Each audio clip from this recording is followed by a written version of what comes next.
Brandon Weichert is going to talk to us about bombs dropping on Iran, and then we're going to go to Venezuela, and the world is coming to an end. I'm kidding, it's not coming to an end, but our national security guy, Brandon Weichert, author of so many great books, joins us now. Okay, Brandon, we're going to set Venezuela aside for just a few moments, and let's talk about Iran. It was my understanding that we flew around the world and dropped some bombs and took out their nuclear facilities, and now it's been peace in the Middle East. Is that not the case?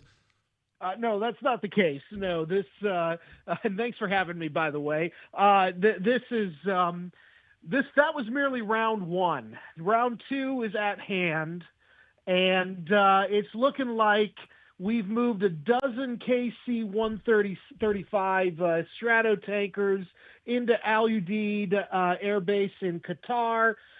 It looks like we've got the USS Gerald R. Ford heading to the Med. That's going to bring with it its air wing of F-35s and FA-18s, as well as the E-2D Hawkeye, and I think those are the big ones out of there. So basically, we are ramping up for what looks to me like an imminent another round of hostilities. I am skeptical, however, that the U.S. is going to necessarily take part directly. It looks to me like we're emphasizing, for now at least, a support role, but I do believe Israel is getting ready to hit hard into Iran. Okay, let's pause for a moment before we get to Israel, because we're going to nerd out on military details that people do not know the way you know them. So please explain. Tankers, F-35s, Yes. Hawkeyes, what are these things? Well, so the F-35s, and I think it's the F-35C, which is the naval variant, which is the one that's designed to take off and land on carriers. There are three variants. The Marine Corps has a variant, which I think is the most interesting one. It basically lands and takes off like a helicopter. That's the F-35B. And then the Air Force has the F-35A, which is the most boring one. And then so those are warplanes. Those are traditional. Everybody kind of figure out what those are. They fly in and they bomb and they kill the enemy. The FA-18 Super Hornet, same thing. It's a fourth generation though, as opposed to a fifth generation plane, which the F-35 is. But the interesting thing, and I'm a logistics guy by nature, so the interesting thing is all of the movement of the big KC-135 Strato tankers. Those are the things, they're called strategic enablers, the Air Force refers to them as. And as that name suggests, it basically allows or enables either our military or a friendly military to conduct really complex, long-range airstrikes against distant targets. And as you know, the distance from Israeli airspace to Iranian airspace is pretty big. So they need to refuel at some point. In the first round of fight with Iran in June, Israel did on, this was not advertised, but a picket of KC-135s flew out of Al Udeid in the middle of the night on that first night and topped off the Israeli bombers. And allowed for the Israelis to continue continuously striking at Iran. So something similar is going to happen with the KC-135. I mentioned the E-2D Hawkeye, which is a surveillance plane it's a propeller twin engine plane. It flies off of the aircraft carrier. There's also on the carrier, there would be, the Growler, which is, it's the same airframe as an FA-18, but it basically does electronic warfare. So it basically tries to switch off enemy air defenses that allows for gaps to form for friendly bombers and warplanes to fly in with a reduced chance of getting shot out of the sky. I don't know if we would deploy the Growlers because that would be more direct, I think, than what Trump wants. But we very well may to support the Israelis. But definitely those Strato tankers, the mid-air refuelers, those are a big deal. And also I suspect there's probably going to be some AWACS, which are basically, command and control planes. They'll be orbiting the area as well, providing, assistance to the Israelis on top of whatever the Israelis have deployed. But what it looks like to me so far, Jesse, is this is going to be a very big supporting role we're going to be providing. But that could be problematic because I don't know if the Israelis have the capacity to fully do really what they want to do on their own. Ultimately, last time we had to get involved with the B-2s. I don't know if Trump wants to do that again, but I don't know if the Israelis actually have the capacity to do what they're saying they want to do, which it looks like they want to do decapitation strikes against the regime in Iran. Okay, so I'm glad you brought that up because that's exactly where we're going next. Of course, talking to Brandon Weichert, national security guy. What does that mean? What does Israel want? How would Israel even go about doing it? What are decapitation strikes? Is this basically assassinating people with fighter jets?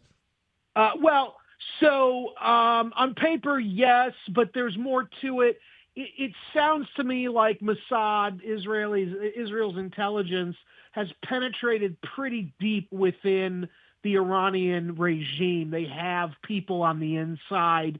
I was told during the June war, somebody that I rely on who's Israeli, they told me the night of the attack that there were literally Mossad agents in the bunkers with the Iranian leaders.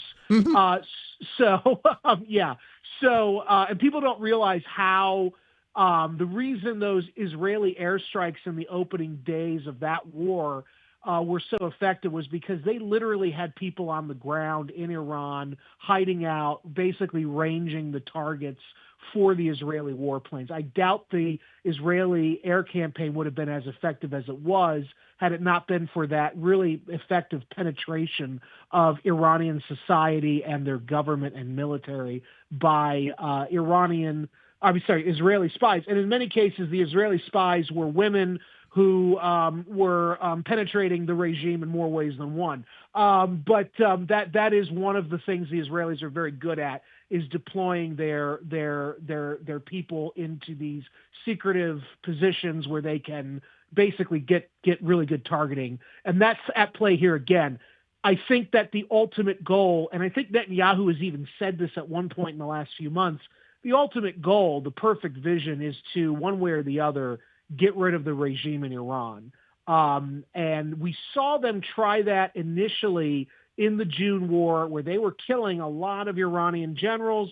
They killed like the number 2 in Iran. And we know they were targeting the Iranian Ayatollah, Khamenei, which is why the Iranians had to literally move him to a bunker that was far removed from Iran's kind of major cities. And they basically did not allow any kind of electronic device into that bunker, which meant that the Ayatollah was giving orders by hand, by paper, and they were physically driving those orders to the various commands and then transmitting them because they were so paranoid that the Israelis were going to kill their grand leader.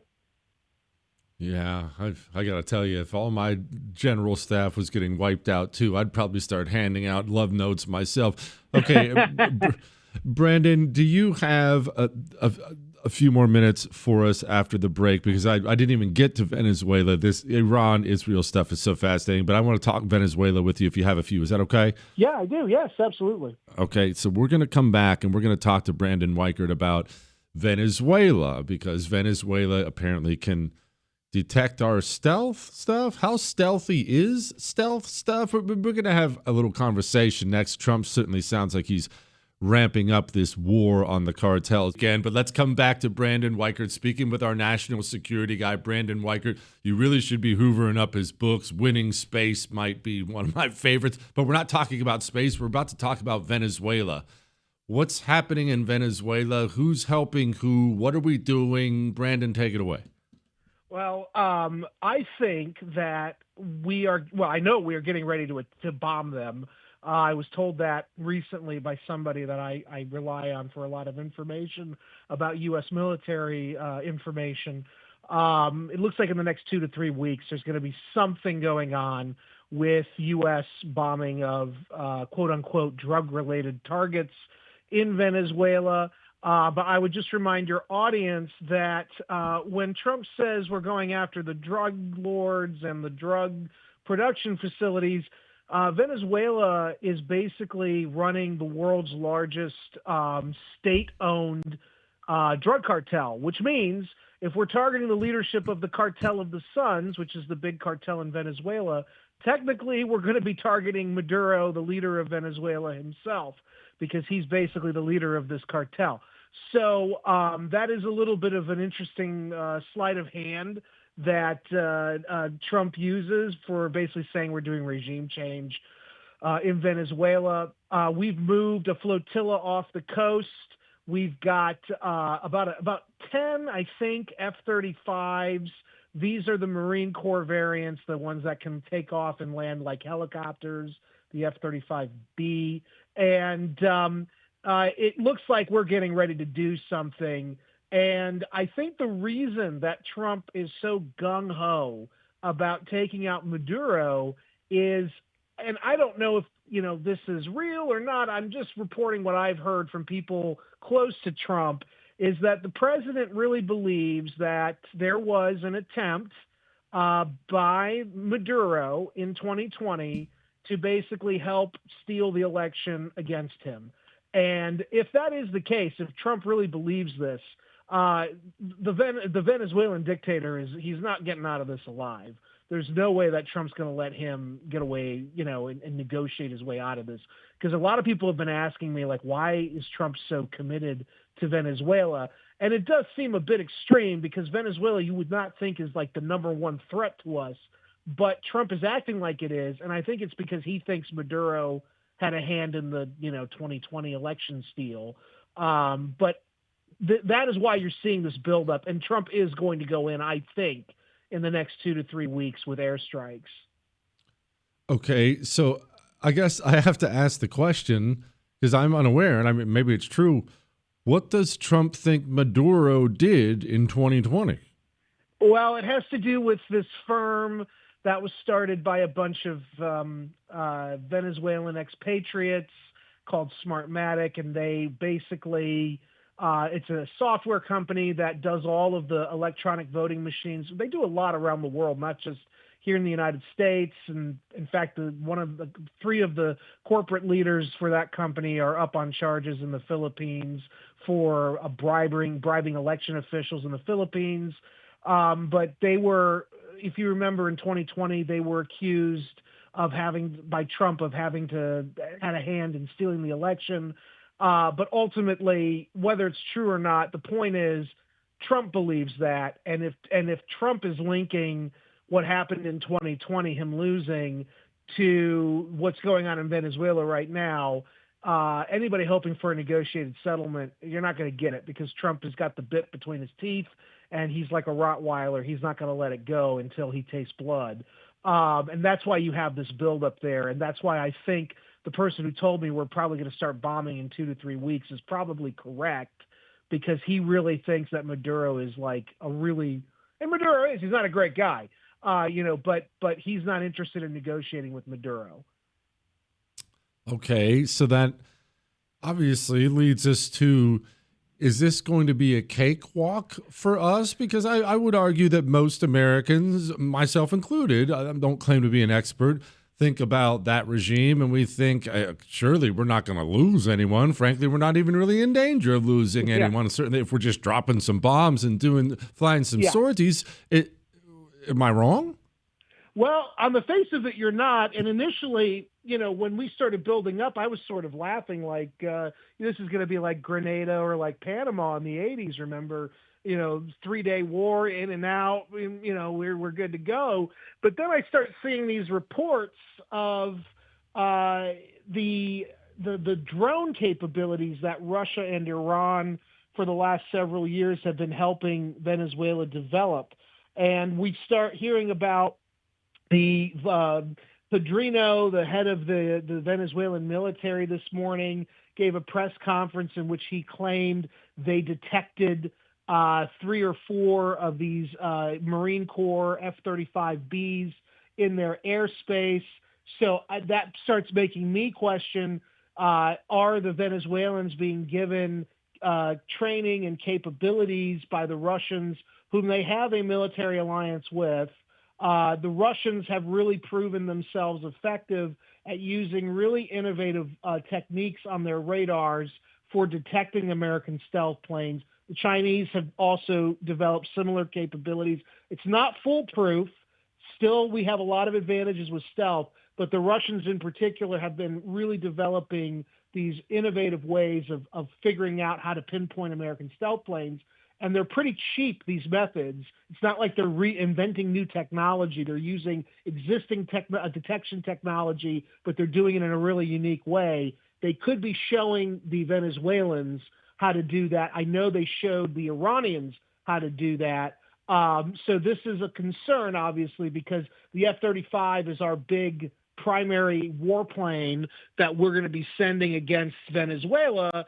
And while I do think the Venezuelan military is not impressive, they do have certain unconventional capabilities that could make them a bit harder to kill than we think. Furthermore, it's a huge country. And, the last thing we want to do is get involved in some kind of a jungle war. This is not really being considered, I think, by the Pentagon as anything other than a cakewalk, but we might be surprised if we're not careful. Yeah, we sure might. Brandon Weichert, you are the best. Go pick up his books. He is the best. Brandon, thank you, my man. I appreciate you.